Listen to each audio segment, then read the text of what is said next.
I'm David Scandura. I'm Justus Burkett. And today we're here to find out, is Centurion the greatest movie ever made? Let's see what you're made of. She-wolf.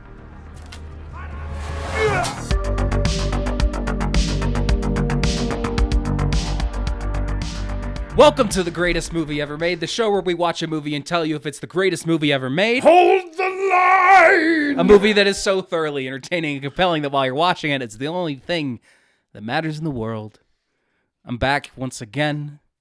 I'm your host, David Scandura, joined as always by my co-host and Roman soldier taking a big old piss off the side of a fort, Justus Burkett. To be fair, I think I look more like the Picts in this movie than any of the Romans. Because a lot of the Picts in this movie are big, bald, shirtless dudes with huge beards. And I just felt like I was seeing my people represented on screen in the form of the Picts.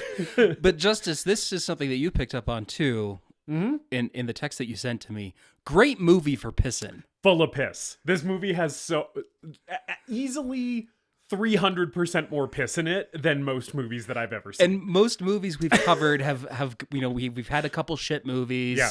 We've had some cum movies. This is a big time piss movie. I don't think we've had a piss movie yet, and we're big fans of bodily fluids being represented in film. To be fair, this is a fluid heavy movie in general. Yeah. There's so much spitting in this movie too. There's just a way that Neil Marshall will just do an establishing shot of like a camp of soldiers in this movie is like a guy walking through mud and going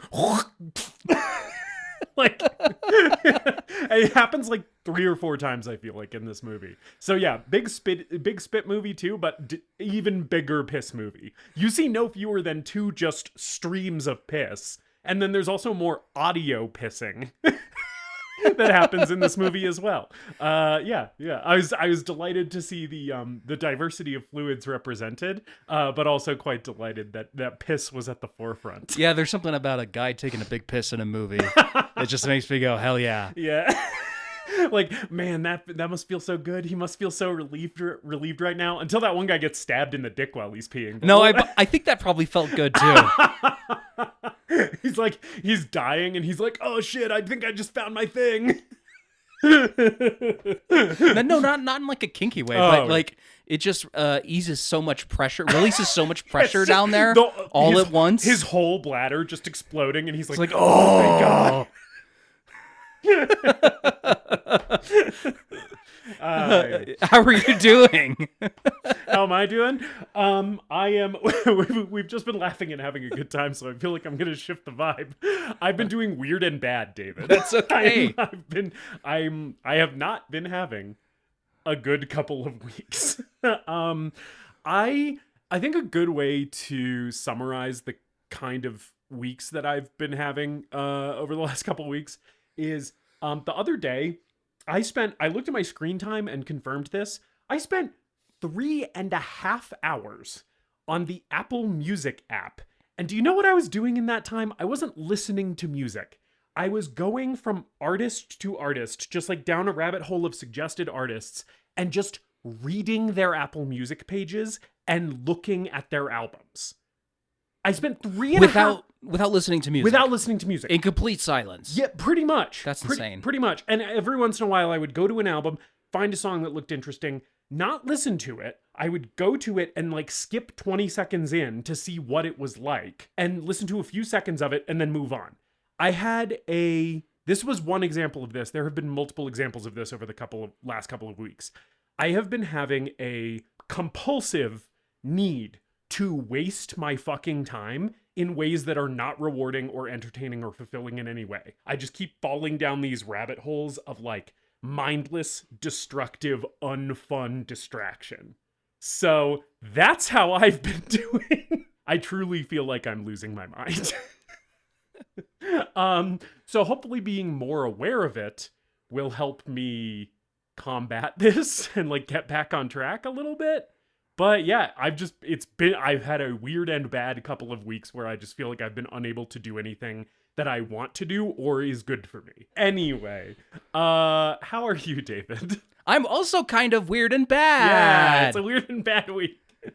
My One of my closest friends passed away. And I've been dealing with it in different ways and kind of running the gamut of emotions.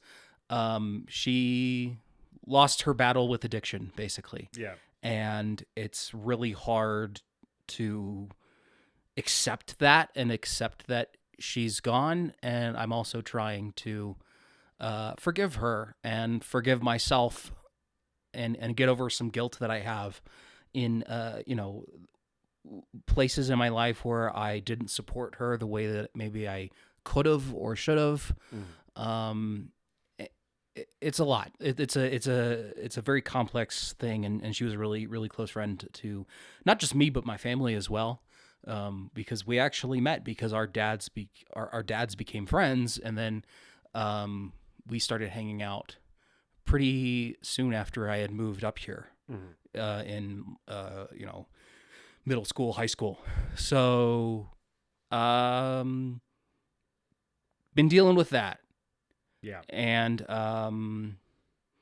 it's making me reevaluate some things and put some things into perspective. And, you said this a couple weeks ago when your friend had passed away. Love and cherish people while they're here and don't take them for granted. Yep. And I'm trying to learn from that.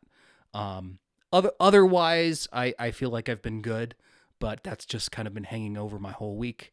And I was trying to push through it, and then I just caved in and took the last couple of days off of work, and thankfully I was lucky enough to be able to do that.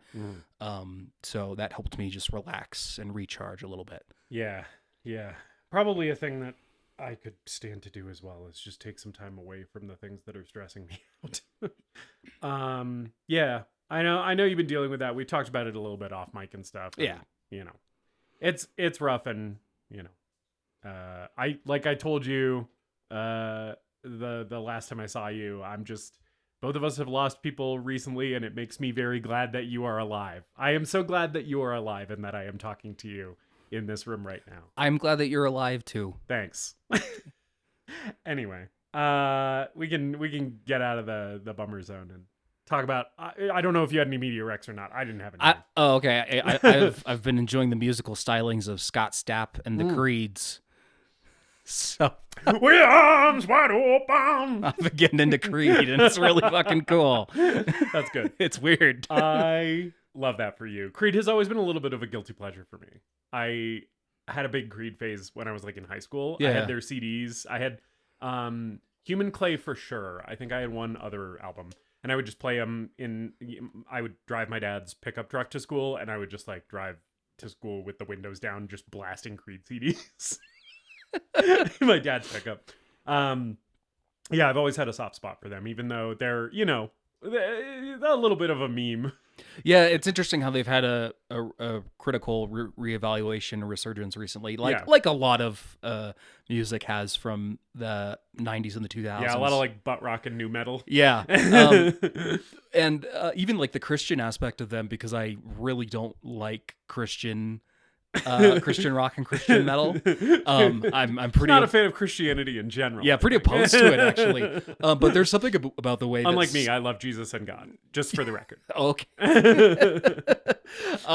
There's something about the way that Scott Stapp approaches his lyrics that works for me. Like it's clearly coming from a religious perspective, but there's a degree of like secularism to it, and it feels really personal, right? Yeah. Like you feel his struggle. Of course, he's been through addiction and stuff like that. Yeah. You feel his struggle in those songs and the ways that Christianity helps him with that in a way that you don't get from other Christian artists that are just like, hey, love God or you're a fucking loser. Yeah, I really always appreciate art that is about faith coming from someone who's like actually like lived and had experiences, I feel like a lot of Martin Scorsese's stuff is that too. Yeah. Where he makes a lot of stuff that is about faith, right?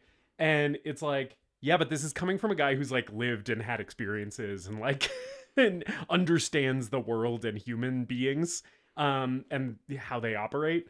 So I always feel like that's more interesting than, the inverse, which is like, yeah, like just fucking youth pastor rock. It's like, hey kids, Jesus is cool and the devil sucks. It's like, oh, there's not really a lot of emotional depth for me to examine there. Yeah. But yeah, I've been enjoying that and singing, My Own Prison in the shower and busted out my guitar and went to ultimateguitar.com and tried out a couple songs. That rules. I'm so happy for you and your Creed face. We'll see how long it lasts. There is a divorced dad somewhere within me that loves pickup trucks and Miller Lite and blasting hard rock. Yeah, I also have that tendency where I'm like, I truly do just want to grill for God's sake. Justus, let's talk about a movie. Yes, let's talk about the film Centurion from 2010, directed by Neil Marshall. Can I just come out here and say the great Neil Marshall? Let's talk about Neil Marshall, because I sort of agree with you. I think after this movie, I want to say the great Neil Marshall. So Neil Marshall has directed of his movie. I have seen a lot of Neil Marshall's movies. He has directed The Descent. He has directed Dog Soldiers, Doomsday, The Lair, and this movie, I think, are the movies from him I've seen. I might be missing something. Yeah, and I've seen all of those except for The Lair. Yeah. After your current experience with Neil Marshall, you really got to watch The Lair. Yeah. It sort of sucks, but you got to watch it. Which, that's sort of, I feel like, in some ways, kind of the Neil Marshall MO, which is like, I feel like everything he makes has the ability to go into total suck, like catastrophe territory so easily.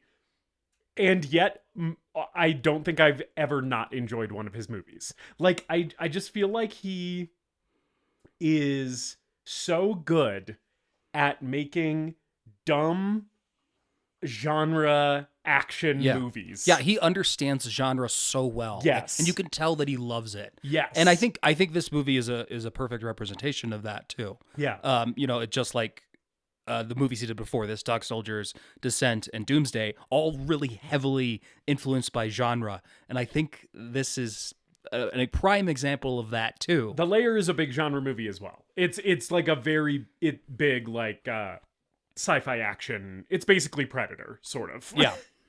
But yeah, he's just one of those guys where I'm like, I could totally see this exact same movie with a different person directing it being totally unwatchable. But because he understands genre so well, it like he's got the juice. I don't know. Yeah. It's interesting because I would argue that he is not a very good writer. I would say his scripts are not great. And yet, the stuff he makes is so entertaining, And I think so it comes down to he's a bad writer but a good director, Yeah. Is sort of how I feel about it. Yeah, I think so too. I was feeling that this movie. We'll talk about this movie, but Yeah. this solidified a lot of my opinions on Neil Marshall, both positive and negative while watching it. We should mention we had never seen this movie before. This is the first one that we've picked, that we've covered, that either of us had not watched prior to recording this episode. Brand new to both of us, which is first in show history, as David said. Yeah. There's something interesting about where Neil Marshall comes along in Hollywood, where Dog Soldiers is really low budget, and it's him doing his spin on a siege movie. Like Assault on Precinct 13. It's Assault on Precinct 13 by way of American Werewolf in London. Yeah, and there's a lot of aliens in there and a lot of Predator in there too. Yeah. And then we get The Descent, which is like maybe the only one of his movies, I think, that felt like it changed things. Yes. Where we're seeing this wave of horror movies focused on tourists and focused on exploring remote areas of the world. There was a whole spat of sort of cave horror movies after The Descent. Like he truly did do a thing that people then just copied. Yeah. You know, in addition to like his influence on the broader genre, it was just also just a bunch of people who were like, hey, that was successful. Let's fucking rip that off. Which is sort of the only time that's happened with him. Yeah. Because he followed that up with Doomsday, which Right. did not do very well. No, The Descent is pretty much his only success. Yeah. More or less. And Doomsday is him just aping all of his favorite action and science fiction movies from the 80s. Yeah. And then Centurion comes along, and it feels like, you know, we have this wave of the like the revival of the Hollywood historical epic, the sword and sandal epic, with Gladiator in the, I think it's in 2000 when that came out, and then later in that decade, 300 kinds of turns it into like a stylized thing, and we get like Clash of the Titans and Immortals, and to me this feels like Neil Marshall coming along and saying, hey, I have one of those now too, and no one gave a shit. No one gave a shit. Even though it's starring Michael Fassbender, nobody gave a shit. Man, boy oh boy, can you tell that this came out after 300. Yeah. Just literally the way the film is lit. Yeah. Like just the way scenes look. I'm like, that's fucking 300 lighting. Like, but what this has that 300 doesn't have is, in my opinion, that 300 doesn't have, is a big pair of huge swinging balls. There are balls on this movie, and I don't think 300 has balls. I think this movie has balls, because this movie, how many people do you think get decapitated in this movie? I lost count after like the first 10 minutes. This movie is not afraid to be violent as fuck and stupid as shit, and understand that it is both of those things, and just do that. Yeah. Because what I feel like 300's downfall is, 300 is a movie that I do not particularly care for. It's one that has not aged well for me. Yeah. Yeah. So the problem that I have with that movie is that it is stupid as shit, but it thinks it's smart, and it wants to convince you that it's smart, right? Which is a big problem that I have with that movie. And that's why I think that movie has no balls, because it's like, have the balls to just be like, hello audience, I am a big stupid movie. Please enjoy me as a big stupid movie, which that is what Centurion is doing. And that's what a lot of Neil Marshall movies do. And I feel like just why he hits so well for me, because it's like, yes, embrace the stupid. And I think the best example of that from him that I've seen is Dog Soldiers, but a lot of his movies fall into that territory for me. Yeah. Yeah. Well, and it's interesting, after this, he kind of doesn't direct much. No. For a while. Yeah. He moves on to TV, and he does, I think most notably, a couple episodes of Game of Thrones, Blackwater and The Watchers on the Wall, which are two episodes that are just an hour-long battle sequence. Right. That are some of the best episodes of the series. Because, we can just talk about this now. Neil Marshall is really fucking good at directing action. Yeah.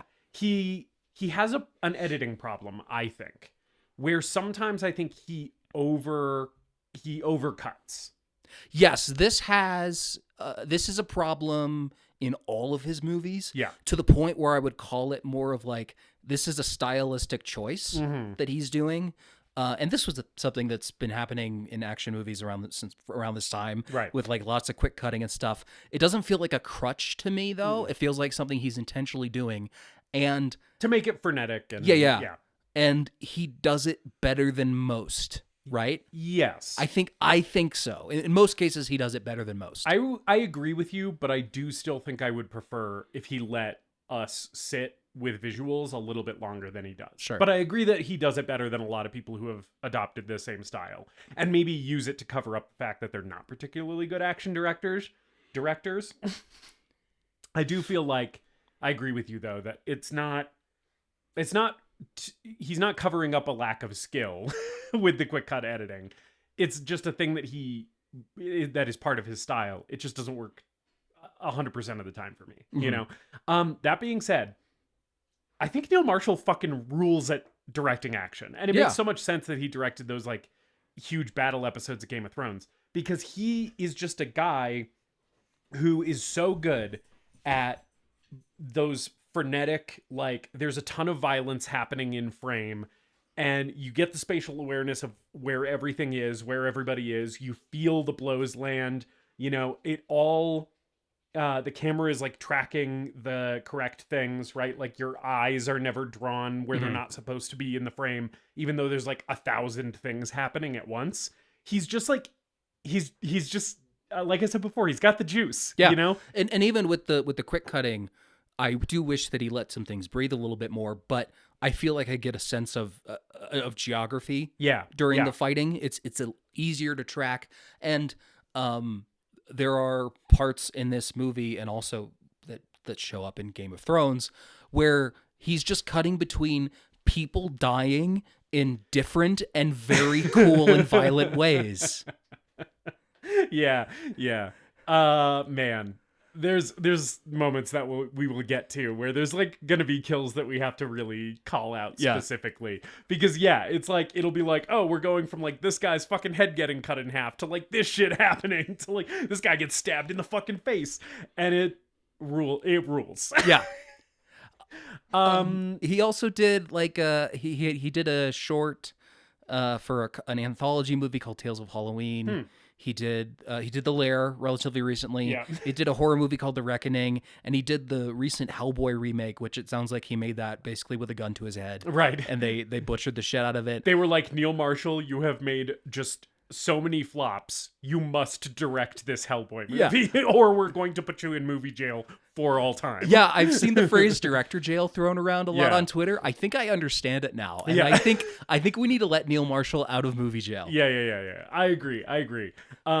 Some people may say that because he's his movies are not well beloved, even among people who have seen them. If you look at like reviews for Centurion or The Lair or even Doomsday, which is a movie that I think fucking rules, you'll see a lot of people being like, this kind of sucks, right? So I feel like the argument that we should let him out of movie jail, it might be hard to make among his detractors. Right? But it's like, this guy made The fucking Descent and Dog Soldiers. Like, we know he's capable of doing good shit. You just gotta let him fucking run with it. But again, like, even when the movie quote unquote isn't that Right. good, It's still great. It's got a huge pair of swinging nuts on it. Yes. Yeah. So we should talk about the movie. This movie. Yeah. So we open and it's 117 AD, right? And we get some opening text explaining that Rome is invading Britain, and they're the Picts, which is like one of the indigenous peoples of the British Isles, right? Are resisting them, right? So there's like a war between the Romans and the Picts, and this is like based on some real history, but like pretty much nothing in this movie that happens is actually historical, other than like the setting. Yeah, right? The basic premise is like Neil Marshall wanted to write a movie around the disappearance of the Ninth Legion. Yeah. And fictionalized this whole story. But there's tons of anachronisms. And a couple of the historical characters that wander into this movie weren't really even like around during this period. Yeah. So he doesn't give a shit. He doesn't care. Also, we should say Neil Marshall is British, and all of his movies are very British in some way. Yeah. There is a very strong English bent to all of his genre stuff. And this movie is very much not an exception to that. This movie is very proud to be set in England. And I think the fact that, we'll talk about it, but I think the fact that the Picts are kind of the good guys and the Romans are kind of the bad guys does feel very like, it feels like he's saying something about Britain. Anyway, so we also get just like gorgeous next level landscape photography of Scotland in this. It looks like fucking Lord of the Rings. It does. It looks like some of those helicopter panoramic shots of Lord of the Rings where the Fellowship's all running across a fucking mountain. Yeah. That happens multiple times in this movie. And it always looks incredible. Yeah. Yeah. Because I think you're right. I think there's a lot of visual cues that this is taking from 300 in terms of lighting and color grading. Yeah. The one thing this has that 300 doesn't, fucking gorgeous landscape locations. photography. Yeah. Holy shit. Yeah. It looks so good. The Highlands are shining at their brightest in this movie. It's gorgeous to look at. What is not gorgeous to look at is this fucking opening title font. These opening titles look like dog shit. Yeah, those are a little silly. They look so bad. They're like these big CGI floating letters in the sky as we're like doing these like aerial shots of like the Scottish Highlands. And the font looks like fucking papyrus or some shit. And it's like brown and like fucking I think they are supposed to look like old like aged paper or some shit. And it just looks hideous. But what I did like about these opening credits was seeing a name that I did not expect, which is Mr. Riz Ahmed. Welcome to the show. He is one of my faves. He's barely in this movie. This cast is kind of nuts. Yeah. I almost think the movie doesn't make the best use of the cast. No. It's pretty much a Fassbender movie, and everybody else is kind of just there. You know. But I mean, we got Fassbender in here. We got Dominic West. Dominic for West, a minute. who I mostly know as Charles on The Crown. As Prince Charles. I started watching The Wire. Now King Charles. I started watching The Wire. Congrats on your mom dying and being king, I guess. He's in The Wire. I've only seen a couple episodes of that, but he's also like asshole senator or whatever in 300, and people forget Fassbender's also in 300. Oh yeah. So this is just kind of a 300 it's reunion. a 300 reunion. But 300, you know what 300 didn't have in addition to this movie's balls is Riz Ahmed. Yeah. There's also Liam Cunningham from who goes on to be in Game of Thrones as our good old friend Stavos. Yeah. Or Davos. Jeez, I haven't seen Game of Thrones in a while. I was not going to correct you because I didn't even finish that show. That's okay.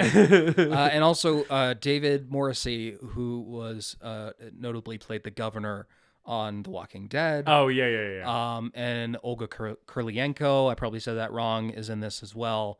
Kind of a crazy cast. Yeah. Paul Freeman, who plays Belloc in Raiders of the Lost Ark, is in this. I didn't even realize that's who that was. Yeah, I was like, is that fucking Belloc? Wait, is he like the Roman? He's Agricola. He's the governor guy. Yeah. That's fucking nuts. I didn't even realize that was him. That's so funny. Man.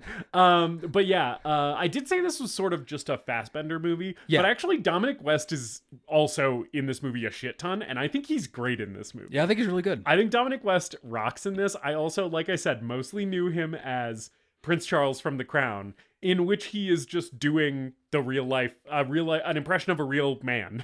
And so in that he's like, "Oh, mummy, I don't want to be married to Diana." And so he's just like such a little fucking limp noodle in that, because that's what that guy's actually like in real life. And it was crazy to see him as this fucking jacked, hairy, bearded Chad in this movie, because I was like, oh fuck, Dominic West is like fucking juiced. Like, he looks so good. It was crazy because like not how I'm used to seeing him at all. Yeah, I was surprised that he dies so early in this, because I feel like the movie's kind of setting him up as like this, the second lead, or something. But he just gets fucking iced, and that's basically the first act. I feel like that's a classic Neil Marshall thing, where I feel like the stuff that would be easy to do narratively, I feel like he subverts a lot of the time. Because Dog Soldiers also has like a guy die pretty early on where you're like, hey, I thought that guy was going to be a bigger part of it. And then like Doomsday is full of twists and turns. Oh my God. That movie, you cannot possibly predict where that movie is going next at any given point. So I feel like that's kind of a Neil Marshall thing where he's like, yeah, and then this guy just fucking bites it. I don't know. This movie's also kind of a remake of Doomsday. Yeah. like you say that, and I think Doomsday goes in very weird and strange directions in terms of genre. Like, there are chunks of that movie that are just like, oh, we're doing this movie now. Yeah. Now we're doing Escape from New York. Now we're doing Aliens. Now we're doing Gladiator. But basically, this is the exact same movie as Doomsday, just 1,000 years in the past. Yeah. So what happens is Michael Fassbender is like a Roman general who's like in charge of like a fort that's right on the frontier. Mm-hmm. So it's basically like right on the border, like as far as they've gotten into Britain, and they're like right on enemy territory, like Pictish territory, right? And he does a bunch of voiceover throughout this movie, and including the beginning here, where it is very much I saw a Letterboxd review referring to it as like Ken Burns documentary narration, where he's like, day 175 out on the frontier, me and the men are growing anxious to go back home and see our loved ones, and like it just sounds like he's transcribing a letter. He's what's that called? Dictating. Yeah. And I don't know about you, David, but I think the narration in this movie kind of sucks, and the movie does not need it whatsoever. I think there are times when their narration is cool. Yeah. Just because like the writing is cool. Right. It's not delivered particularly well, like you said. It's kind of just Fassbender monotone. But there are other times where it seems like the narration is doing a lot of telling when it's like, yeah, that was pretty obvious from what I'm seeing on screen, Neil. There were a lot of moments that hit me that way where I was like, if you took this narration out and just showed me the visual, this scene is like 20% better. But because I'm hearing fucking Fassbender being like, oh, the men are growing discouraged, I'm like, yeah, I can fucking see those guys are acting. Like, you don't even tell me. Yeah. Yeah, and a guy gets stabbed in the dick. Yes, the guy's taking a piss off the wall, and he gets stabbed in the dick, which really sets the tone for this thing. I paused the movie and leapt up from... This is 5 minutes into the movie. I rewound the it first 4 guy times. who dies gets stabbed in the dick while taking a piss. I paused the movie and jumped up from my couch and screamed. And I was like, we're fucking back! Yes, Neil, that's what I wanted! And Yeah. not gonna spoil my verdict, but Neil delivered. Yes. It's hilarious because in that shot where he gets stabbed in the dick, there's like a yellow piss stream, and then the spear goes into him, and then blood shoots out. So it's yellow going one way, a yellow stream and a red stream, both exiting this man's body. And it's like a close up of just his waist down. It's fucking nuts. And then the Picts attack and fucking kill everybody and take Fassbender prisoner, right? And that's pretty much just the opening of the movie. Yeah. There's a couple really awesome kills here. Yeah. There's a guy who gets shot in the head with a flaming arrow. Yeah, that rocks. You know what doesn't rock? Yeah. Is the CGI blood. Yeah. It looks real bad. Yeah. There's a good mix of practical Yes. and CGI blood here. So Yes. we do have a nice healthy mix of it. CGI blood does not look great. It looks in this sequence. I think a little bit later, I don't know if I was just used to it, but like the scene we'll talk about it in a few minutes. The scene where the Roman legion gets massacred. Yeah. It looks better. It looks in better that there. scene. But it's even in that scene I was like, man, I would almost prefer some of these shots to be bloodless. And then for like the close-ups where they're using practical blood, like keep that, right? But like the wider shots, like I'd almost prefer them to be bloodless than be CGI blood, just because it looks so bad that a few times it was just taking me out of the moment, right? Where I was like, fucking, this looks like dog shit. Like, come on, you know? Sorry, you had more good kills to highlight. I just wanted to gripe about the shitty CGI blood. Yeah, and Fassbender cuts a bunch of dudes down. I like the fight that he has with the axe dude. Yeah. Too. Mm-hmm. I don't remember if this is the same axe dude that we're hanging out with for the rest of the movie. It might be. I don't know. But he basically speaks Pict, and so the Picts are like, hey, you speak my fucking language. Let's capture him. Yeah, they're like, this guy might be useful. And then in order to take him prisoner, I love this massive fucking dude just holding Michael Fassbender by like his like shirt collar, just fucking headbutting him unconscious. It rules. I love a good headbutt. Yeah. We're introduced to Dominic West as well in this next scene where fearless. Because he's funny having an arm wrestling contest. It's funny that his name is Virulus, yes. right? Yeah, that is very funny. It's also funny that at one point, one of the just like random soldiers, we get a name on him, and he's Centurion Remus, and it just feels like they picked like just the most obvious Roman name they could think of for that guy. Because it's like, oh yeah, Romulus and Remus, the two guys who founded Rome. Yeah, one of those guys, like, let's just use his name. Yeah. Let's do zero research and just name all the guys Roman sounding names that we can think of off the top of our heads. And the squad that we have later in the movie of survivors. One of them is named fucking Brick. One of them's named Leonidas because in their moment when they're like, "Hey, here's my one sentence backstory," he's like, "I'm Greek," and I'm like, "Okay." Yeah, he's like, "Oh, I'm Leonidas." We're gonna fucking name a guy Leonidas 3 years after 300 or whatever. Okay. Yes. Yeah, and then the one guy being named Brick really fucking sent me. I was like, "Excuse me." You're telling me that in the year 117 AD, there's some motherfucker walking around named Brick. But yeah. So Dominic West is having a drinking game, an arm wrestling contest. Yeah. Do guys still arm wrestle? I mean, I feel like I've arm wrestled within the last 5 years of my life. Okay, I feel like for me it was like a childhood thing. Yeah, I haven't done it. I've definitely arm wrestled in recent memory. I think most recently I might have arm wrestled the Podmaster, my wife, because sometimes she just wants to best me in strength competitions of strength or skill. Uh-huh. And I'm always down for that. And she's actually beat me in arm wrestling a couple of times in the history of our relationship, because it's like not a totally pure strength thing. There is a sort of a skill component to arm wrestling, and she's good at it and I'm not. So even though like my arm might be like physically stronger than hers, like she can always fucking nail me, it feels like. But yeah, I don't know. I think dudes are maybe out there still arm wrestling. Okay.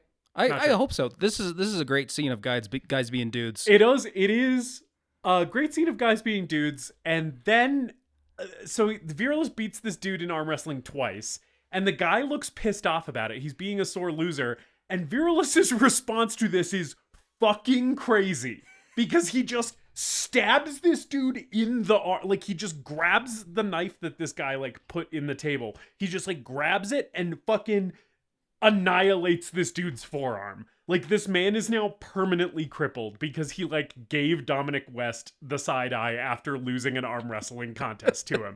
And I'm like, this is a bananas way to introduce a character who is supposed to kind of be one of the good guys. He's he's also the general too. Yeah. Like, and so there's dialogue here about him fraternizing with the men. Right. And then he gets orders to move out, and this Roman soldier on a horse pulls up and threatens to have him flogged. Yeah. Because he looks like shit because he's been drinking and arm wrestling all night. Yes. And he's like, "This is for the general." We give it to him now, and he's like, "Oh, I'm the general. Yeah. Do you want to get flogged or whatever?" I don't know.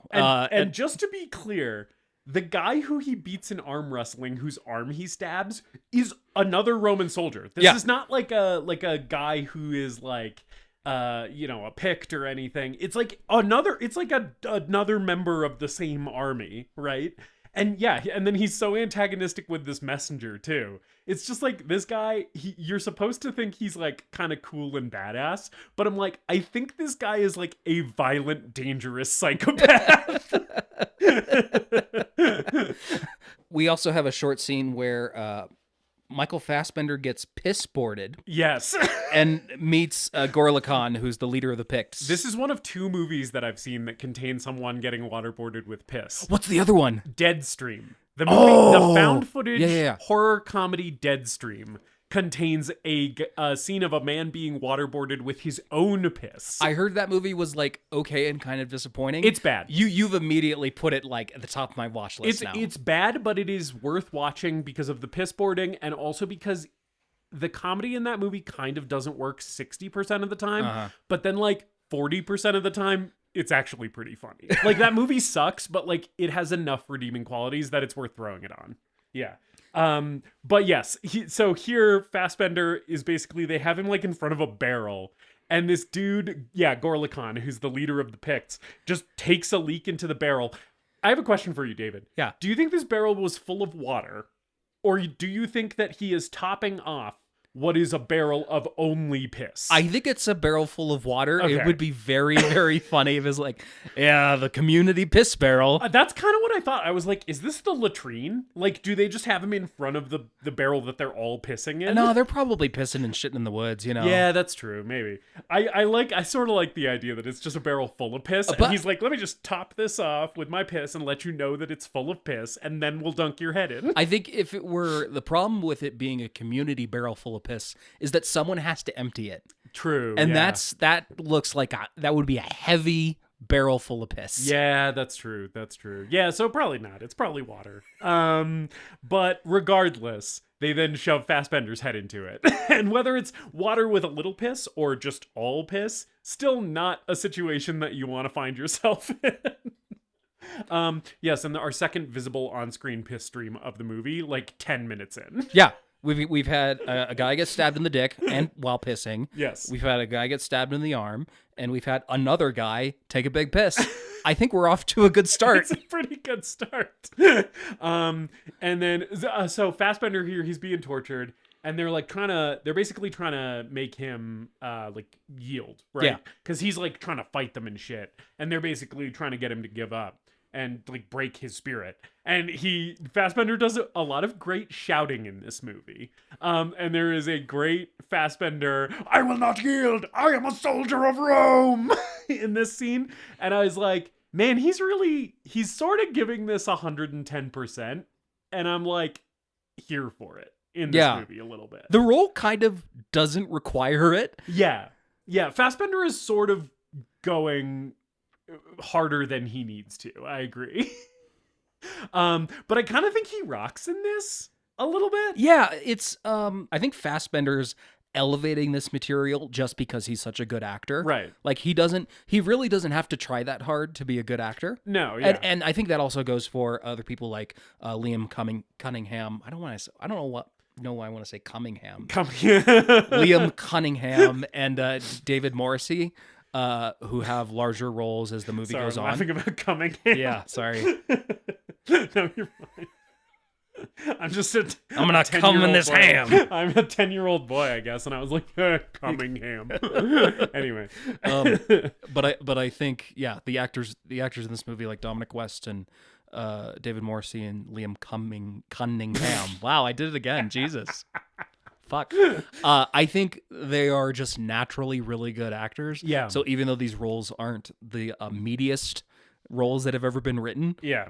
they're doing a good job. Yes. Yeah, I agree. So after that short scene, basically, the Ninth Legion is being sent by the governor of Britannia, right, to go find to go fight the Picts because the Picts have invaded this fort and took Fassbender captive. So like this is the counteraction is they're sending in the Ninth Legion because they're like, you guys are gonna go fucking teach the Picts a lesson for fucking with our guys, right? So they all get sent out and they ride out, and pretty quick here they find Fassbender. Like it doesn't take very long. Yeah, because he escapes. He escapes like, off screen. Yeah, I was like, did I miss something? But no, he escapes off screen. Yeah, and the movie also starts with him running through the snow, and then they have the fucking gall to do the callback to the opening scene, like the because it basically is like the cold open is him running through the snow. Cold open, pun not intended. Is him running through the snow, and it's basically record scratch. I bet you're wondering how I got in this situation. Yeah. And then they have the fucking gall to repeat this scene 14 minutes into the film. I was like, how fucking dare you? I literally just saw this. But yeah. Yeah, this opening act of the movie is really good and did like get me excited for the rest of the movie.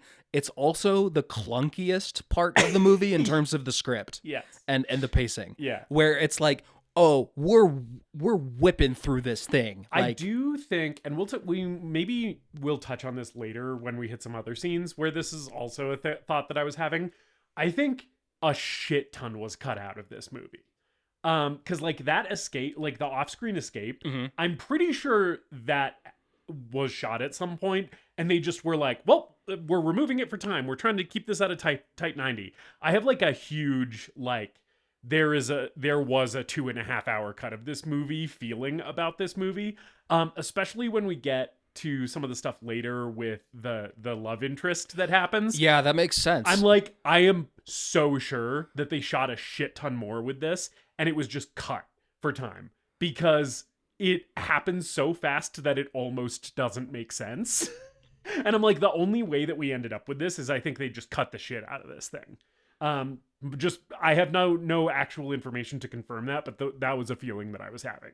But Neil Marshall, again, like very interested in like quick cuts and frenetic editing. Yeah. So as quick as this movie is moving, it does still feel like Doomsday or Descent. The Descent has a nice, healthy build-up to it. Yeah. But like Dog Soldiers and stuff like that, it still feels like a Neil Marshall movie. But I do, when we get to the little farm interlude, the movie just pumps the brakes hard. And I was like, this is not the pacing that the movie has set up so far. No. We're just hanging out with Imogen Poots for a couple of days. It's funny that she's named that, right? Yes, yeah. It's a very Although funny I don't name. think it's pronounced Imogen. I always say Imogen. I have no idea. Truly do not know. I have no idea. Imogen? I don't fucking know. But it is very funny that is her name. It's funny that her name is Imogen Poots. I can't imagine going through life with the last name Poots has been fun or easy, but she also looks like that, so Yeah. I'm sure her life has not been too difficult. But yeah, you know. Anyway. But yeah, so he has escaped off screen, and the Ninth Legion pretty much just finds him. They kind of just stumble across him, right? Yeah. So we're introduced to Attain, who's played by Olga Kurylenko. Oh yeah. She's mute. She's a tracker who is a Pict that the Romans have. The Romans are going to be working with her, and she leads them into the most obvious trap of all time. Yes, it is so fucking funny when everybody is shocked later that she switches sides and is in league with the Picts, because I was like, that is the least surprising reveal of literally all time. Like, out of any movie I've ever seen, this is the least surprising plot twist. And they're all like, "How she was a traitor? How could she?" And she's given one direction in this movie. Yes. And it's glare silently. Yes. And she does it well. She's doing it well. Yeah. But that's all she gets. It's funny. This is the second movie I've seen in which Olga Kurylenko plays a mute badass warrior character. Yeah. I guess that's just a thing for her. Yeah. She's the villain in or one of the villains in the Black Widow MCU movie that I saw once, then that's a piece of shit. And everyone actually hated that character. I was like, oh, this is actually kind of fun to just have a villain that is a character that is silent and kicks ass. Glowering badass. Yeah. Also, badass women is very clearly an interest of Neil Marshall's. Oh, definitely. Every single one of his movies that I have seen contains a badass woman of some kind. And The Descent, that's the whole cast, right? But pretty much all of his movies, it's like at least one woman who fucking kicks ass and takes names. And she's the one in this movie. I like her introduction scene, which we skipped over, but like when the governor is like introducing her and being like, yes, she will guide you to the Picts, right? She's like this a mute, and but she's with us now or whatever. And the way that she demonstrates that she can be trusted is this servant guy just randomly decides to kill the governor in that moment. And like pulls out a knife and is like, ah! And she fucking cuts his hand off and like stabs him, and it rules. Yeah, there's a campfire scene later where some guy starts goes over to her and starts being a real creepo, and then she just punches him in the dick. Yeah. That was fun. Yeah. So she's fun, but yeah, she Attain is the one who really finds Fassbender. Yeah. And Virilis, attacks the Picts, and we just have lots of heads getting smashed. Yeah. And because the Picts have like caught up with Fassbender because he escaped and ran away from them. And they've like they're onto him or whatever. They like surround him, and then the Romans like find him at the same time, and yeah, the fucking battle breaks out. And there's a great kill in this scene where I think it might be Virulus. It's one of the Romans grabs a dude. I think they're on horseback and grabs a dude and just smashes them face first into a tree. Yeah. And there are practical just chunks flying from this dude's face as it hits the tree. It fucking rocks so hard. This guy just gets his face pulverized. Just, bark is hitting the back of his throat. It's insane, and it rules. Yeah. The next sequence here that happens almost immediately afterward, after some nice marching montage. I love a movie with dudes marching. Yeah, It's always fun. Yes. I watched Napoleon, Ridley Scott's Napoleon recently. A lot of good marching scenes in that too, just guys marching in formation. I was like, that's fun. But the ambush scene happens, and yes, this is maybe the most atmospheric and like properly tense scene in this movie. Yeah.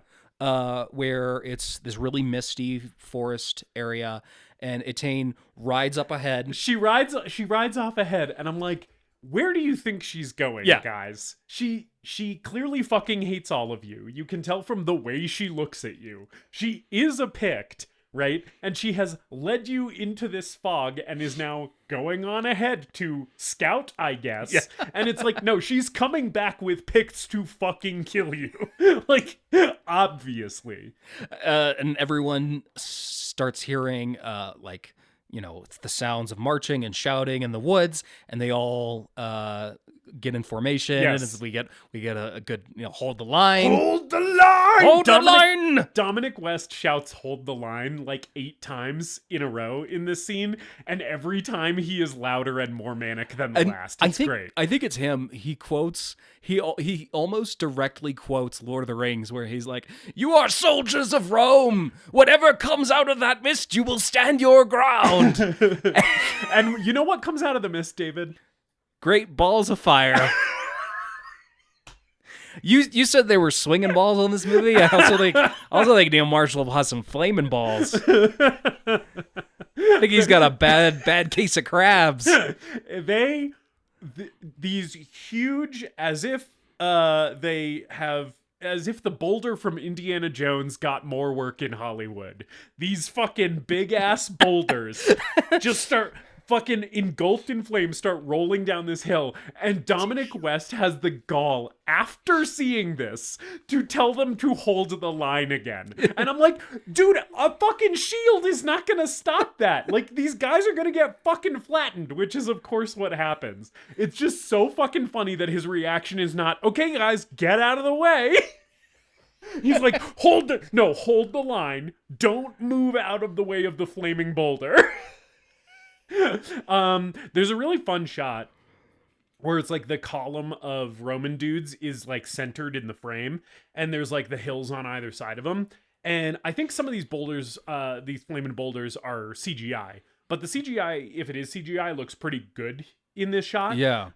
Where it's basically like the whole column of Romans, and it's just like flaming boulder after flaming boulder on the sides of the frame, just like advancing toward him. And I was like, cool visual. Like, it looks pretty sick. Yeah, again, like I think the scene's really good and atmospheric and really well shot. Yeah. And then, of course they get knocked over like bowling pins. Yeah. And then dudes just start dying. Yeah, the Picts then immediately follow the flaming boulders and just start tearing into these Yeah, dudes. we get a solid like 2 or 3 minutes that's just death after death after death after death. There are no less than like 2 guys who get their heads cut in half. Yes, I'm so glad you mentioned that, because that was literally the next thing I was gonna say too, is the half beheadings fucking whip so hard.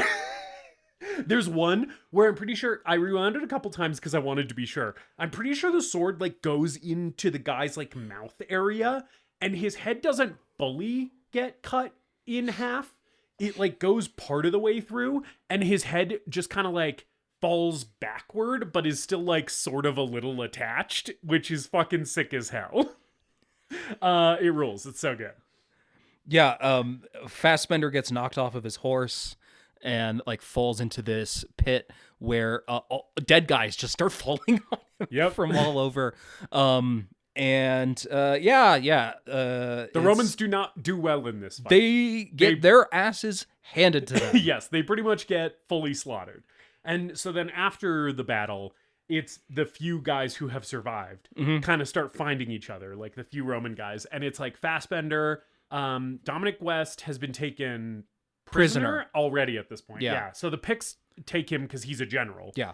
They think that he's dead, but he's been taken prisoner. Yeah. And one of the guys that they meet up with here in this scene, I don't remember all of their names because they're not important. I know they're not important, but I know that there's Brick, there's Thrax, there's Leonidas, Thrax or whatever is important. Yeah. There's Leonidas, and then there's I don't remember the other ones.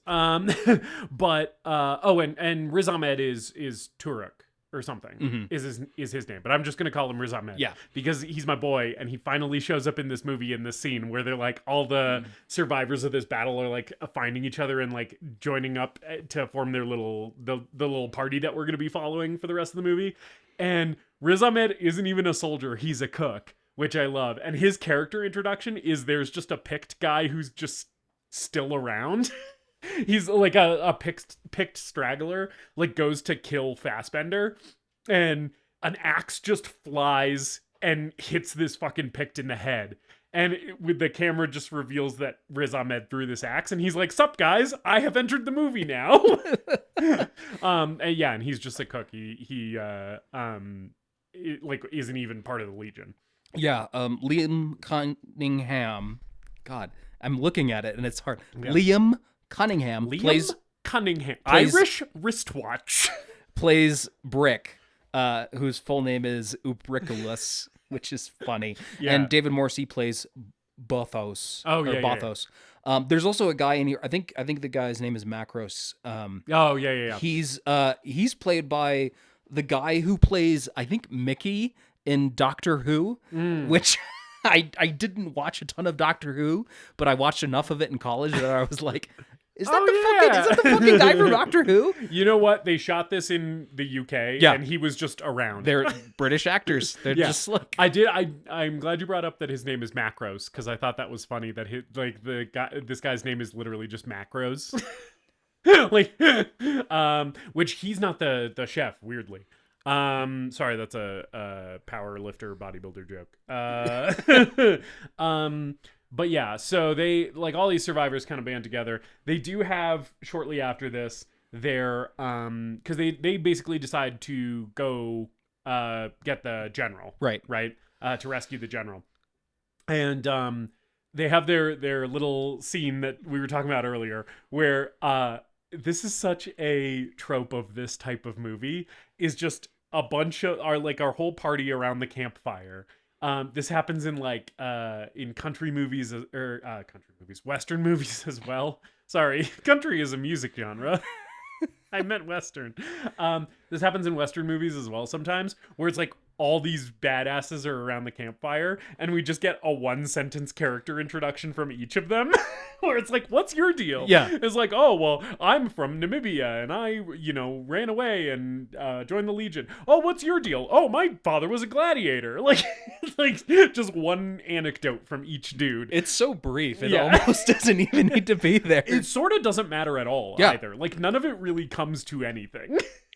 But yeah, and then the scene also ends in the most stereotypical way, which is Fassbender being like, well, time to go to bed, I'll be first watch. And I'm like, because I'm the good guy and I'm the hero. Yes, and I'm like, it feels like AI could have written this scene. But again, it's a Neil Marshall movie because Neil Marshall loves introducing a squad of guys and then just killing them unceremoniously. Yes, and you know what? He's fucking great at that. Yeah. He is so good at, this is a squad of badasses against an insurmountable threat. Let's watch them all die. Like, he's this is his lane, and he stays in it, and it works. We were talking about this in Rambo, where Rambo does the same thing where we introduce a bunch of badasses, Right. and the movie tries to get you to care about them. Yeah. And it doesn't work. Neil Marshall's solution is let's just not have the audience care about them. Right. And Yeah, it works better, you Yeah. know? It works better than all of these movies that are trying to rip off Aliens and Predator, which Neil Marshall is clearly influenced by. In Aliens and Predator, you do care about those characters more. Yeah. But Neil Marshall's solution is just like, okay, I can't do this as well as McTiernan and Cameron. Right. So I'm just going to write these guys to be a bunch of fucking red shirts. Yeah. And we're just going to watch them get killed for the next hour and a half. You don't have to give a shit about them. What you should give a shit about is how cool all of the deaths are. So yeah, then they eventually find Dominic West, right? They find the Picts.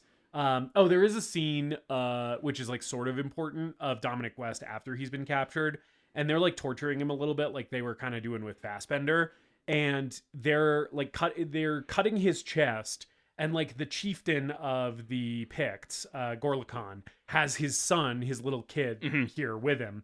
And the son like wants to look away from Virilis being tortured, and he's like, "No, you have to look. Like you have to know your enemy." So there's like it's important to establish that Gorlikon has this kid, right? Because that ends up being important. Yeah. We also get like a one sentence backstory for Etain, which I think actually works really well here. Yeah. Where her village was slaughtered by Romans. Yep. And she had to watch her father get killed in front of her. Yeah, Yep. and she had to watch her mother get raped. Yep. And then she was raped as well, And her tongue was cut out. And her tongue was cut out. It felt like two things to me. Yeah. First of all, I was like, this feels like the most tropey action movie backstory for a female character that is like slightly problematic and like traumatic for no reason when it kind of doesn't have to be, right? And I was like, okay, like whatever. It also felt like Shakespearean to me in a weird way, where I was like, oh shit, this feels like it's like Titus Andronicus. Like, it feels right for this type of movie. Yeah, totally. What you mentioned earlier about the Romans are kind of the bad guys in this. I think it's a good setup for Etain's character and gives us more reason to empathize with her. Yes, and I think you, the audience, and I for sure felt this way when I was watching it, are supposed to sort of be rooting for Etain a little bit, right? Which I think that backstory, that like one sentence backstory that she gets, like serves that purpose. Is I think Neil Marshall's telling you like, no, you're kind of supposed to be on her side a little bit. And this also reminds me a bit of like an episode of Game of Thrones, right? Which of course hadn't come out yet, and Neil Marshall eventually directed. But the the plot lines with the Night's Watch, on the wall, riding north to fight this rabble of barbarians, basically, that mysterious foe, right? that we eventually realize have a lot more culture and depth and are experiencing oppression than we previously realized. So our main character has to learn to kind of gain their respect and gain their trust a little bit. Yep. It's fun. I think it's a good little setup for this movie. And again, this is also kind of also just doing Doomsday again, where the same thing happens. Right. Yeah. This is Neil Marshall's second consecutive movie that involves Hadrian's Wall and going north of Hadrian's Wall in Scotland. The man fucking loves Britain so much. But yeah, so like the only thing that would make Britain better is a wall. Yes, apparently. Well, Hadrian's Wall, it exists, and you can go see it. It's just only about 3 feet high. Yeah. But yeah, so there's all that stuff with the Picts, and then they find Virilis, and then we get a scene where it's the spy level. It's the stealth level. Yeah, right? They go on a little stealth mission. Yeah. And it's very fun. They're like all like, it's a lot of like sneak up behind a guy, split his throat or whatever. And then they like get up to Virilis, and they're like trying to get him unchained from the post or whatever. In this, it's important to mention Thrax or whatever his name is. He does kill the kid, Gorlikon's kid. Which does that also happen off screen? Because he's like hiding with the kid and he's like, shh, shh. And then the next time we see him, he's like laying the kid down dead. And I'm like, did we not see him kill him? I think he must have suffocated him. I guess so. but it's we don't possible really that they see cut it. Yeah. Yeah, because the next time we see the kid, it's the next morning, and his body is cold and gray. Yeah. But clearly, it's clearly like Thrax or Thrax. Thrax. I'm gonna call him Thrax. I don't know which one it is. Yeah, I don't know either. But he kills Gorlakon's kid, and that's like important. So yeah, and Virulus tells them to run. You know, they can't get the binds undone. Yeah. So they run and they just leave him there. Yep. And then the next morning, we have a nice little Viking style funeral where we're burning the body for the kid. of the kid. This also felt really Game of Thrones to me. Just the part of the way that it was like shot and lit. And then also sort of the music and the visual here. Mm-hmm. I was like, yeah, this feels like a little bit of a Neil Marshall auditioning to be like, hey, if you want me to direct your period stuff, I can do that. You know, this is real. Yeah. They have Virulus fight Etain. Yeah. And Virulus has been, strung up for days, so he's really weak, and they hand him a sword, and Etain fights with a spear. Yeah. And he goes, "Come on, she-wolf, let's see what you're made of." Which is another great Dominic West delivery. Yeah. I just love him grumbling and growling up and down this movie. Yeah, I wish he was in the movie more. Yeah, he after he dies, the movie kind of does get less good to me. Yeah, I feel like you could have swapped him with one of the lesser actors among the squad of people. Yeah. And it would have been stronger, like a nice two-hander between Fassbender and West would have been cool. I agree. Or like even if they managed to get him, like if they managed to escape with Virulus and their stealth mission was successful, but then one of the other guys like ate shit here from Etain, if she like fought one of the other dudes and killed them, like I feel like that would work totally fine, And, but anyway. Yeah, he gets slashed a bunch in the chest. Yep. Which is pretty sick. Yeah. And gets stabbed. The stabbing is really good here. And there's like it cuts to like a wide shot of him being stabbed. And this is practical blood. It's not CGI blood. And it's just a really good, like the spear is just kind of in him and it's kind of like wobbling a little bit. It looks really, really good. It's really gnarly. So the squad is taking off and running through the wilderness, and we get like tons of those great Lord of the Rings style shots of them running through the woods. Yes. Lots of running through the woods in this movie. There is one scene where Fassbender has Virulus's helmet because they decided to take it, and one of the guys in the squad hands it to him and says like, "You're our commander now, or you're our leader now." Yeah. And Fassbender kind of holds it and just looks at it for a second and then just sets it back down. Thought that was a nice little moment for this movie and this character. Yeah. Who like he's pretty thinly sketched. Yeah. It's nice to give him a little bit more depth with that moment, I thought. Yeah. And yeah, there's some more, like you said, just kind of beginning of two towersing here. Yeah. The rest of the movie is kind of a big chase sequence, more or less. Yeah. So the Picts end up catching up to them, and they like chase them to like the edge of this cliff that's like overlooking this river. And all the guys are basically like, okay, well, we got to just fucking cliff dive here. And they all do it. But Riz is last. Or Fassbender's last, but it's just like Riz and Fassbender, and Riz Ahmed gets fucking shot with arrows and dies. Yeah, and it's such a bummer for me because I'm like, Riz Ahmed is one of my guys. He's like just a guy who anytime he shows up in a movie or a TV show, I'm like, hell yeah, my dude is here. Like that's my buddy, There's not enough of him in this movie. He eats shit immediately and is barely a character. There's a fun moment here where Fassbender tells everyone to like jump into the river, and one of the guys is like, "Are you out of your mind?" And Fassbender just yells, "Do it!" And the other guy's like, "Fuck it." Yeah. He literally says "fuck it." Yes, and he then does they all start literally say. jumping. There's a lot of F-bombs in this movie, which Yeah. is very funny because it's like a period piece from the 1st century. Yeah, or there's 2nd century. there's some weirdly anachronistic dialogue throughout this. They're saying fucking shit a ton in this movie.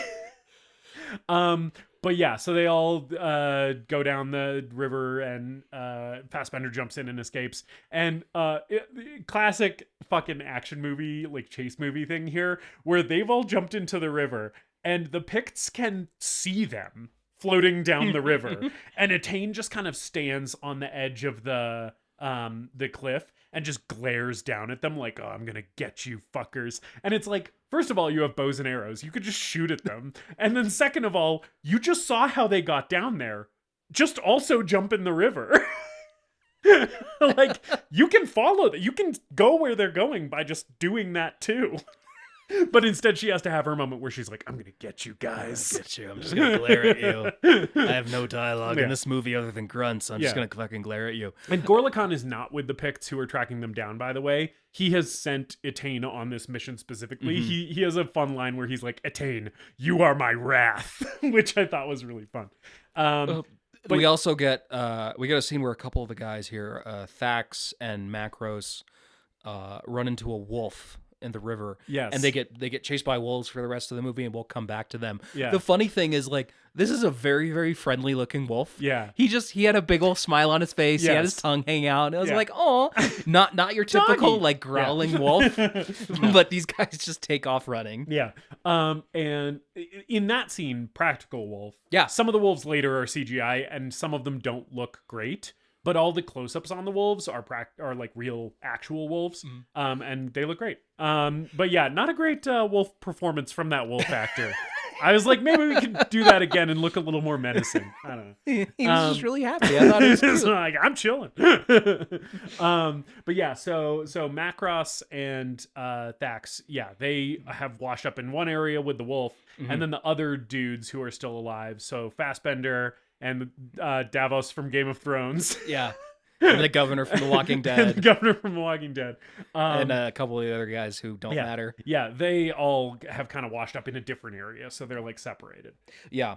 That night, Fassbender and Liam Cunningham attack a camp of Picts, and really short sequence where they sneak in, kill a couple of dudes, and then find out from one of the guys that the Picts had the same idea. yeah.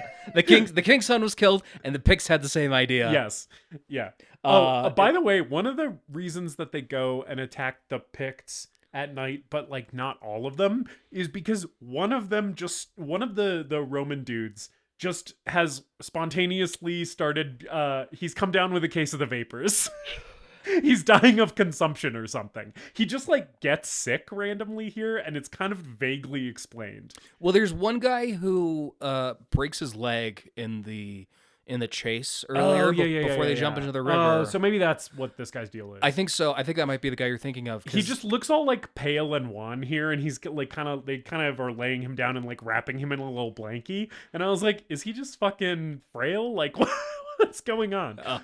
But Attain chucks a spear at this guy, and he screams, and the spear goes through his open mouth and through the back of his head. Yes, which whips. It's so good. Yeah, and so there's been a little bit of slaughtering happening on the Pict side of the river. Now Attain's taking a couple of Roman names too. Eventually, Fassbender and the rest of the like surviving Roman guys kind of like band back together and are like, lick their wounds a little bit. Yeah, they regroup. Yeah. It's a pretty simple plot. I don't know. There's like, I feel like every note that we were talking about is like, and then they chase. They're That's being pretty chased. much just what and they run happens away for the rest of the movie. Yeah. Yeah. There's a short scene here with Thax and Macros where they're being chased by the wolves, and Thax like fakes falling down or something like that, and then slashes Macros in the leg, which to is leave such him a to the wolves. fucking dick move. Also, Macross, his one line of character development is that he's like a marathon runner. Oh yeah. And so he's like going to be able to outrun Thax, and Thax knows that. So he's like, I'm gonna fucking slash this dude's Achilles and like leave him for the wolves. And the soundtrack didn't or the score, I should say. Yeah. The score didn't particularly stand out to me. I think it kind of sucks overall, honestly. I mean, I think it's fine. It sort of does what it needs to. Yeah. But during this sequence of the wolves, it's just like a drum, just like kind of a tribal drum, beating steadily in the background, and thought it really worked for this scene in a way that the other music didn't particularly stick out to me. I agree. It's kind of the only moment where it stuck out to me at all. And in other moments, I even noticed it and was like, this kind of just feels like a Z grade, period piece, like a Z grade Gladiator score. You know what I'm saying? But that's like that's kind of the movie. yeah, too. that's true. That's It's true. So I kind guess of it fits the movie. Sure. Anyway. Yeah. And then we have the farm section of this movie. And the movie just fucking, it has been going 80 miles an hour and it just slams into a concrete wall. I don't know about you, David, but does this part of the movie suck ass? It gets kind of boring. I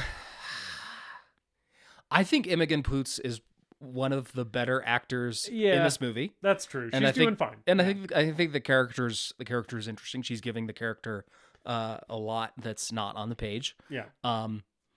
It is a hard slam on the brakes. Yeah. That this movie does. And we almost don't need it. We don't need it to be this slow. No.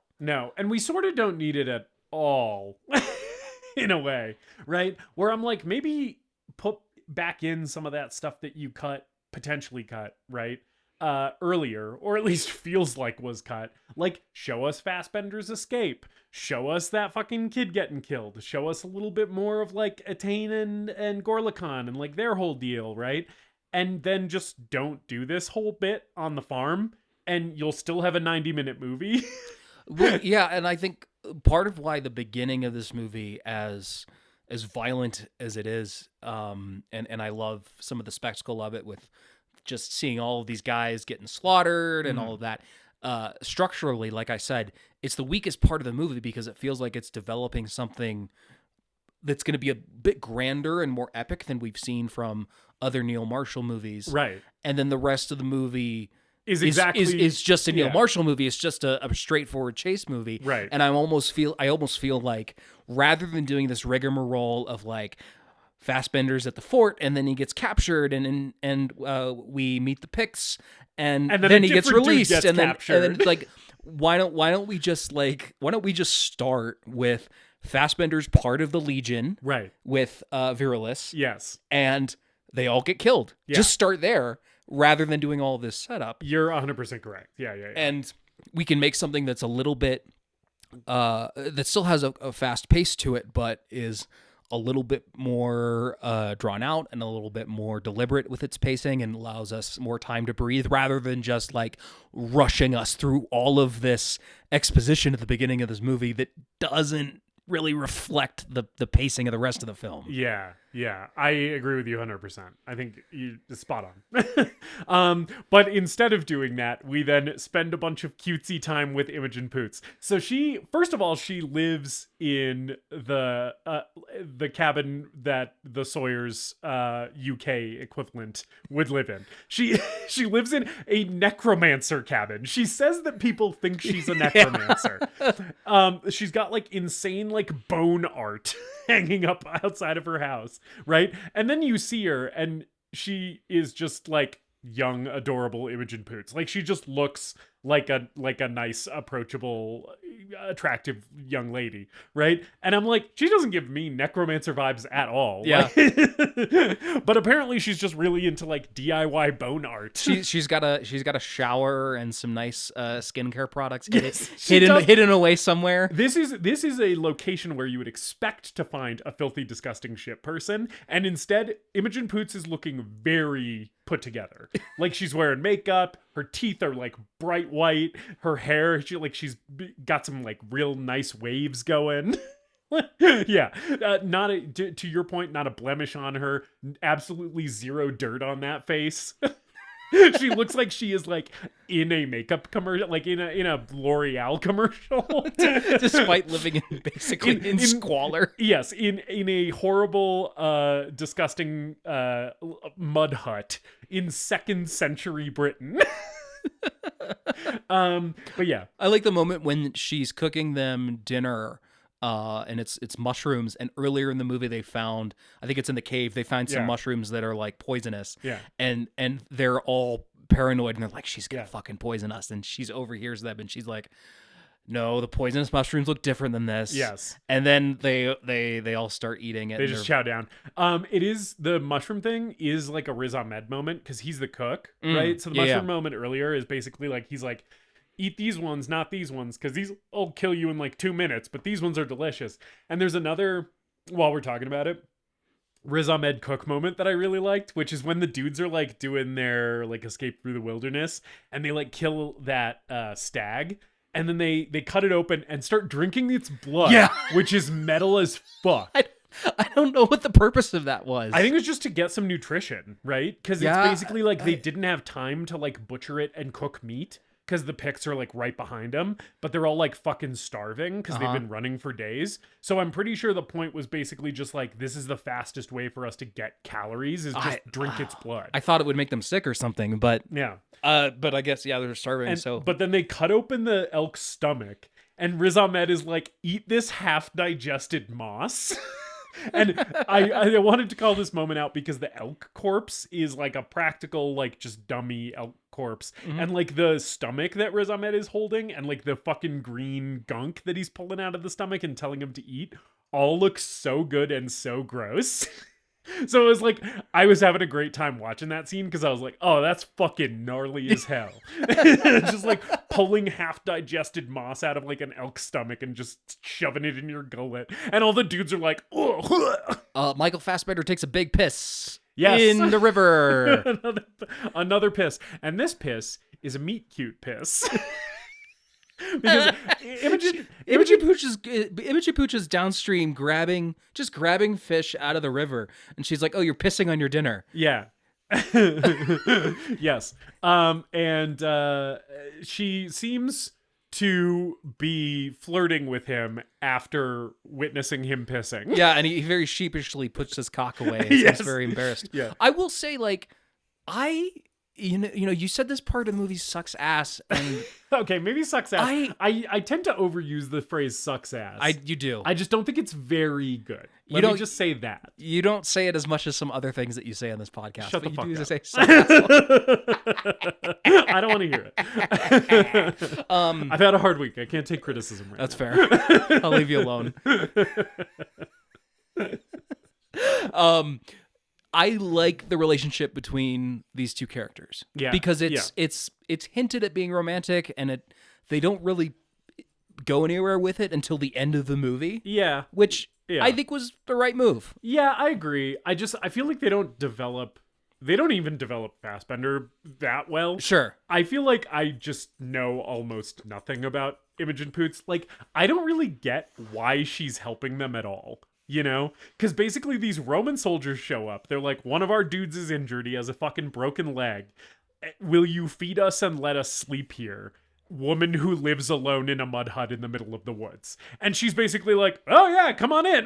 Right? And I'm like, why do you trust these guys? Why are you okay with Roman soldiers as like a Pictish lady who just like lives here? You know, it just seemed very strange. She to me. trusts them because Michael Fassbender's gorgeous. And right. And presumably has a big cock. Big cock taking a big piss. He does look at her in a way that's basically like, hey baby, please let me stay in your mud hut. And he's kind of doing puppy eyes at her a little bit in that scene. So like, sure, maybe that's where the motivation comes from. It just seemed very hasty to me, right? Where I was like, oh, we don't have to win over her trust at all. She's just like, oh, hey, you're Michael Fassbender. Come on in. Your friends can stay too. You know, come on in, Davos from Game of Thrones. You're all right. You know, it was weird to me. But then I feel like that was like sort of a trend with her character for me for the rest of the movie, where I was like, okay, yeah, like I get like their chemistry is okay between Imogen Poots and Fassbender. But I was like, I kind of feel like they did no work to make this character a person at all. Yeah, that's fair. It felt like maybe even less work than they did with Etain or Gorla Khan or Fassbender or like Dominic West. Like Imogen Poots like felt like it was even a level below that. Where I was like, okay, yeah, I get it. She's like a hot blonde lady who is batting her eyes at Michael Fassbender, but like, what else? You Yeah, know? because at least Kurylenko gets like a son that can get killed. Right. And And, Attain has her whole like one sentence backstory. Yeah. But Imogen Poots, basically all she says, because Fassbender's like, why don't you live with the rest of the Picts? And her answer to that is basically, they think I'm weird. Is sort of what she says. She's basically like, oh, they all think I'm like a witch and a necromancer, so I just left. You know? And I'm like, okay, all right, I guess so. Yeah. Sure. We get I'm not like other girls. I'm a little different. I'm a little different. I'm a little weirder. It's like, okay, all right. And I mean, yeah, there's a really, really short scene here where the Picts show up, and Attain, Imogen Poots knows about Attain. Yes, and it's very funny because that again is handled so quickly. Yeah. I don't think it's bad that it's handled this quickly. It's just very funny how efficient the screenplay is. She's like, you guys are being chased by Attain? Yeah, and Fassbender you're gonna goes, die. Right, Fassbender goes, you know Attain? And she's like, you're gonna die. And that's it, like, end of scene. They hide under the floorboards Yeah. of her shitty little mud hut. Yeah. And Attain just kind of walks around the place for a second, and then I think Imogen Poots like yells at her to get her out. She's like, get out of my fucking house.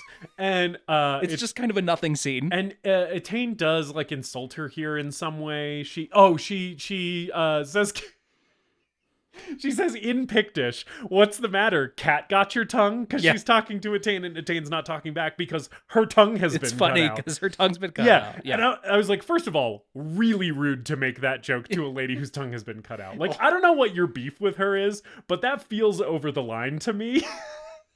Considering that was from the time that she, saw her dad got killed and her mother get raped and all that. Very, very ballsy thing to say to a woman that this movie has basically set up as just a Terminator. A fucking Anton Chigurh from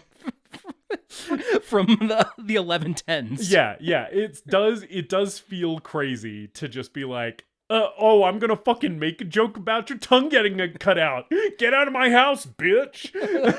And I know that she's doing it to like save the dudes or whatever, but I was like, still feels over the line to me.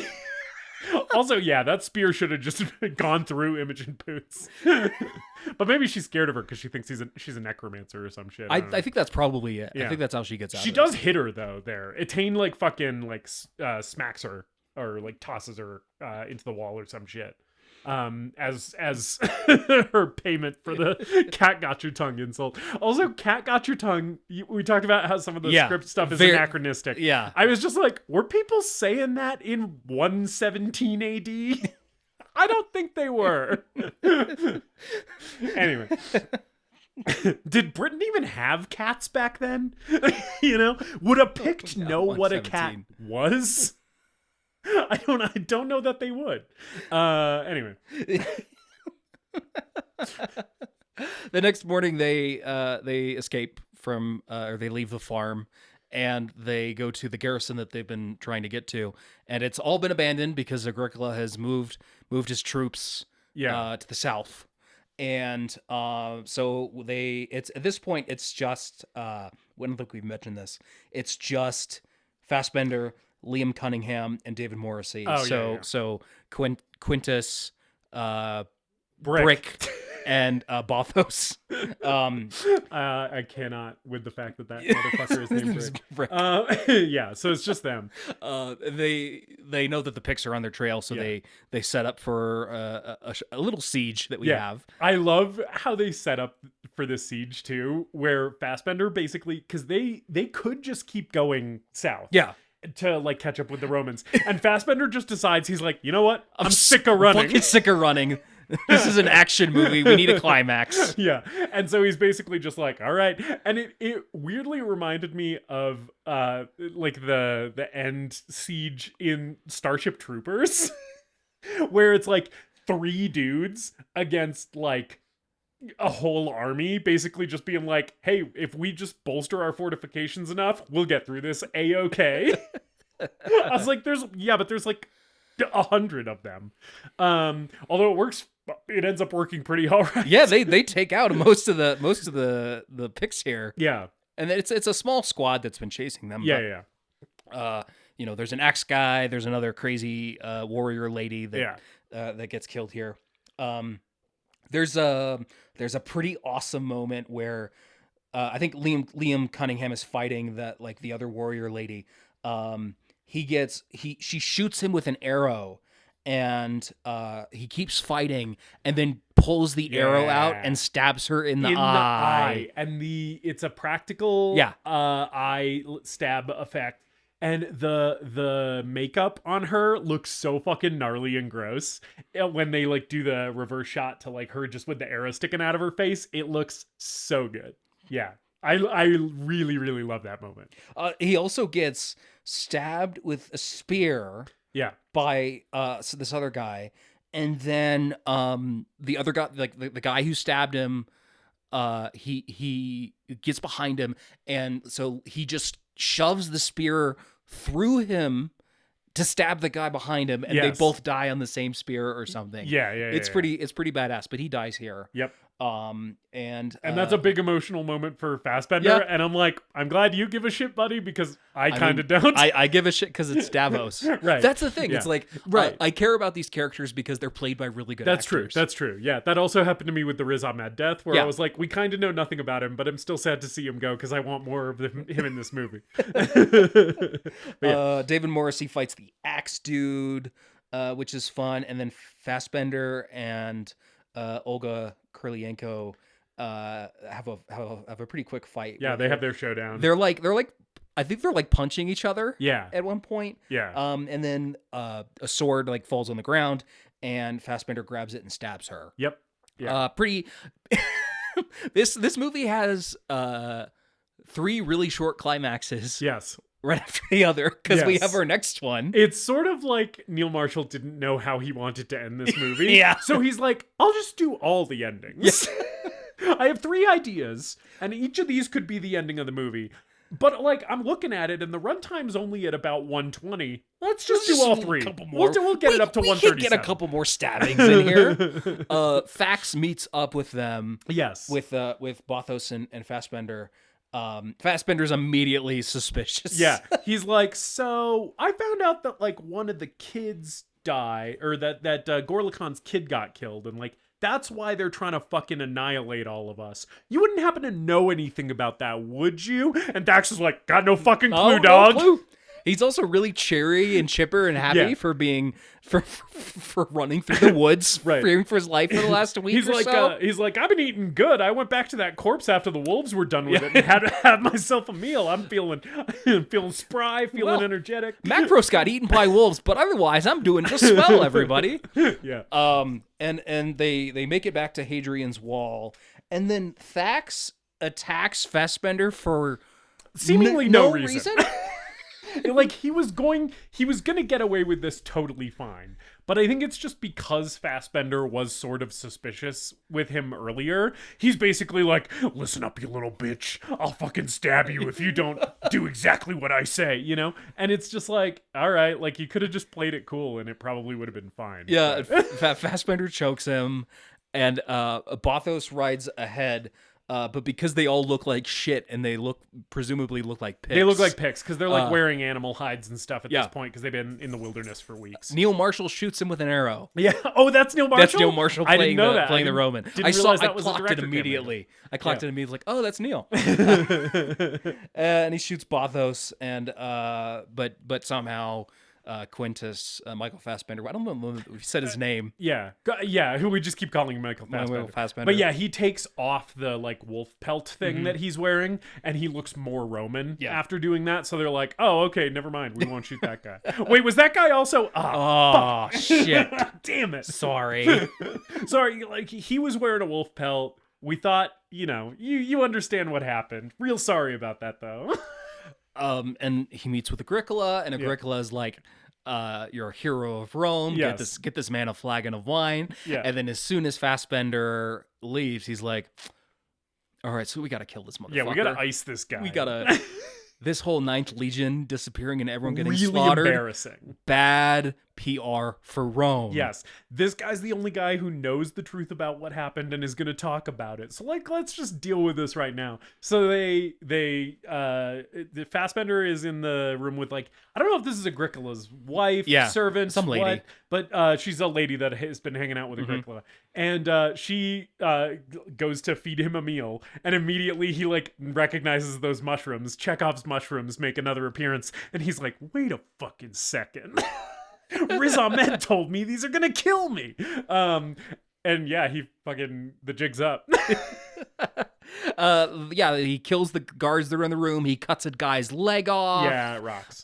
Then one guy gets thrown onto the table and he stabs him through the table. Yep. Just to get a few more deaths into the end of this movie. And he does not kill this servant lady. No. He fucking, after he deals with the guards, he like tells her off a little bit. He's like, you fucking tried to kill me, like like this is how Rome treats her heroes or whatever. And he really gives it to her verbally, and I was like, okay, like he's gonna yell at this woman and leave, but no, he does have to hit her for good measure. We do have to do that. He's basically like, oh, and one more thing, slap. It's like, all right, okay, all right. Then, she did try to kill you, so I get it. Yeah. Then he, is wounded and tired and whatever, and rides to Imogen Poots' hut and falls over, and she kisses him, and end of the movie. Yeah, it's basically like, hey, I know I stayed with you for 3 days, and you fixed up my dying friend. Do you want to marry me and be my wife now? It's Doomsday. Yes, it's Doomsday. Right. It's the soldier of the empire, of the ruling class or whatever, goes into enemy territory to fight the barbarian horde. Yes, falls in love with one of the barbarians. Learns a little bit about them and learns that there's more than meets the eye. Makes it back to Hadrian's Wall. Right. Gets betrayed by their own government, and then goes back to live with the barbarians. You know what? I didn't clock that it is literally beat for beat the same plot the way you did, but you're totally right. The only difference is that it would be closer to Doomsday if Michael Fassbender went back to like the actual Picts and was like, I'm king of the Picts now. Right. Because spoilers for the end of Doomsday, Rhoda Mitra goes back to like the fucking Immortan Joe's War Boys or whatever, and she's like, I'm just your queen now. But presumably at the end of this movie, Gorlikon is still in charge of the Picts. Yeah. Like, presumably which means if he ever figures out that Fassbender is living in Pictish territory, just hanging out with Imogen Poots, shit's not going to be chill between the two of them. Yeah, I think he says something. I guess we're saving the door open, or we're leaving the door open for Centurion 2. Well, the movie does end with him saying, like, this is not this. I think it's the way that he starts the movie, too, with his narration where he says, this is not the beginning of my story, and it's also not the end. Right. So it's like, hey, stay tuned for clearly what is intended to be a whole franchise of Neil, Centurion prequels and sequels. Neil, give me Centurions. We can just learn about Quintus Maximus or whatever his fucking name is. Give me Centurion 2, Dead by Dawn. The prequel where it's about his father who's a gladiator, because he brings that Centurion up. Origins. We could do Centurion Origins about his dad, the gladiator. We could get some guy to play Fassbender's dad in that, that'd be fun. Maybe get fucking James McAvoy in there. McAvoy would be cool. Yeah, to play a young version of Quintus's dad. Get the fucking guy from Dog Soldiers back again. I don't remember his name, but he's really good. Yeah. In general, I'd love to see Fassbender work with Neil Marshall again. But that would require Neil Marshall to get a movie that has a budget more than that it costs more than a nickel.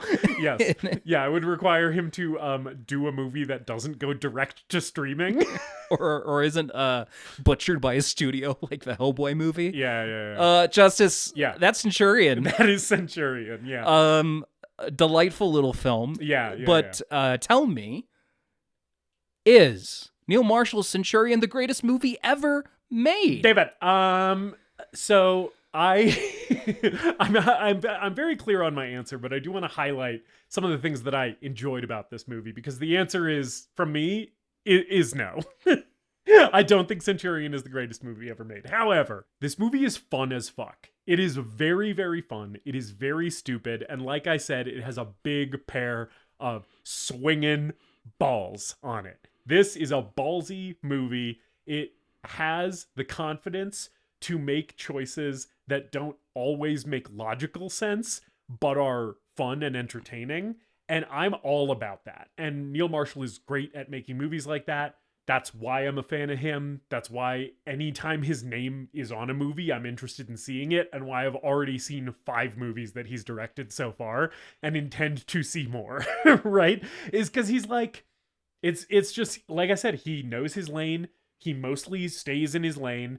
And I think there are things to pick apart with his writing, and there are things aesthetically that don't work for me super well in this movie, like some of the CGI blood and some of the 300 lighting. But like, I can look past some of those flaws because it's violent as fuck. It's so gory. It's so stupid and fun. It's just pure popcorn entertainment, which is what this guy makes. Not the greatest movie ever made, because I do have a big problem with the pace of this thing and how it flows. I was having such a ball until they get to the Imogen Poots hut. And then I was like, and now I'm kind of bored. And then from there to the end of the movie, it really never hooked me again like the beginning did. So I kind of had a big problem with that. But like, I would still recommend people who haven't seen this movie and enjoy dumb, mindless action movies, seek this the fuck out. It's on Tubi, it's on Hulu, it's all over the place. You can easily watch this movie. Give it a shot, because, yeah, it's fun as fuck. But not the greatest movie ever made, in my opinion. David, is Centurion, directed by Neil Marshall from 2010, the greatest movie ever made? No. Yeah. It whips ass. It's fucking wild. Yeah. I had a ball watching this fucking movie. Please seek this thing out. Yeah. It's you know, it's a little movie. It's a quaint little movie, and I want more people to watch it. It's now one of our shitty little movies. Yeah, it's my darling little shitty movie. But again, I think there's a lot of skill with how this movie was made that comes from Neil Marshall as a director. And it's gory as fuck. It's violent as shit. I love that. I think it's the strongest cast of any of his movies so far, but doesn't quite have the characters to back it up, which has been a problem with his movies. And again, this has solidified a lot of the issues with Neil Marshall as a writer and as a director for me, where the characters are never that strong, right? The cast is never that strong, Yep. And the pacing is just a little too frenetic and breakneck at places. Yeah. Where I think, especially something like this, a period historical drama, as much as it is a chase movie, could have used a little bit more breathing room and a little bit more atmosphere. This is also going back to atmosphere. Dog Soldiers in Descent, very atmospheric, very tense, and very contained, and I love that about those movies. Those are like powder kegs. Those movies. Mm-hmm. Doomsday is wild and wacky and stylistic and goes to insane places, and this kind of does neither. It's neither a contained thriller as much as it does have those like a pretty streamlined chase element for the majority of the movie. I think it has a really rocky setup in terms of structure, although there's a lot of cool kills at the beginning.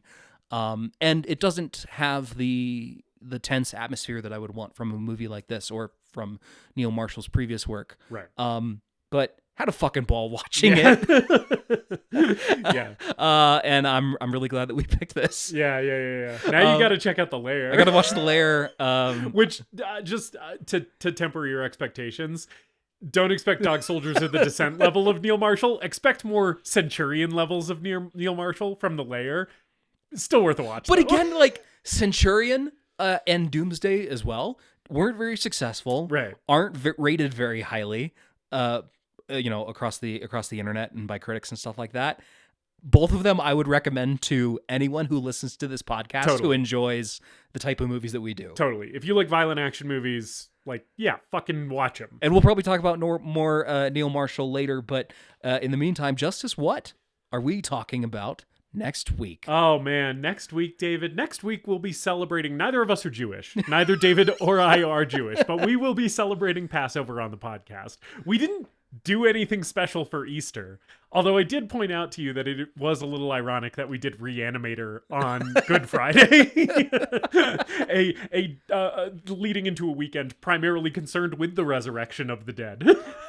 But that was not intentional. This time we're doing an intentional tie-in with the holiday of Passover, despite David and I not being Jewish. And we will be talking about the Prince of Egypt. And yeah, it's gonna be a fun conversation. Yeah, it's I was raised Catholic. Yeah. I am no longer Catholic. Shocker, I know. Yeah. I was raised a Christian, and I, as I said earlier, still love Jesus and God. So this is a little Catholic David childhood classic.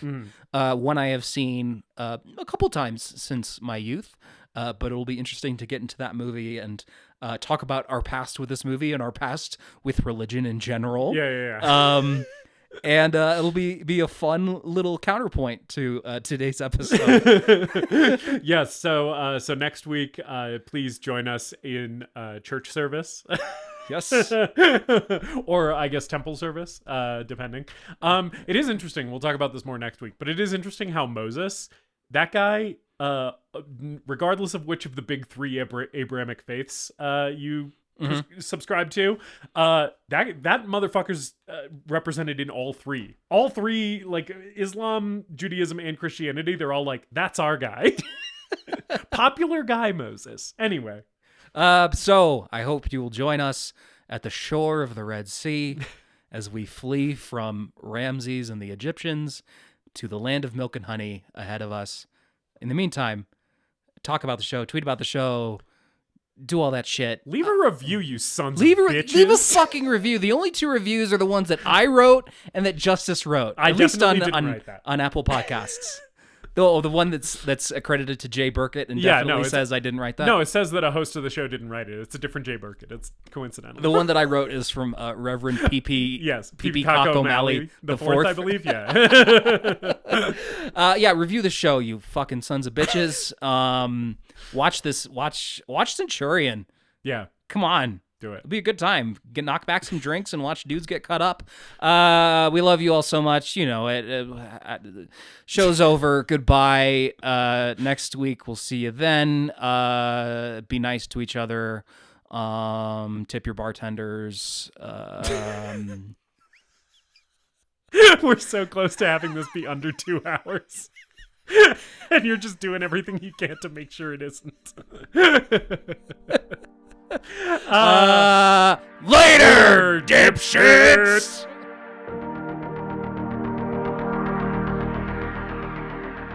We hope you enjoyed this episode of The Greatest Movie Ever Made. Please remember to leave us a rating and a review, and to subscribe to the show wherever you listen. We appreciate you supporting the show and spreading the word. Tell your friends to listen, tell your enemies to listen, tell your mom to listen. If your neighbor has an unsecured Bluetooth speaker, connect to it and play an episode. You can follow us on social media at TGMEM_podcast. And if you've got a movie that you want us to talk about, send us an email at thegreatestmoviepodcast@gmail.com.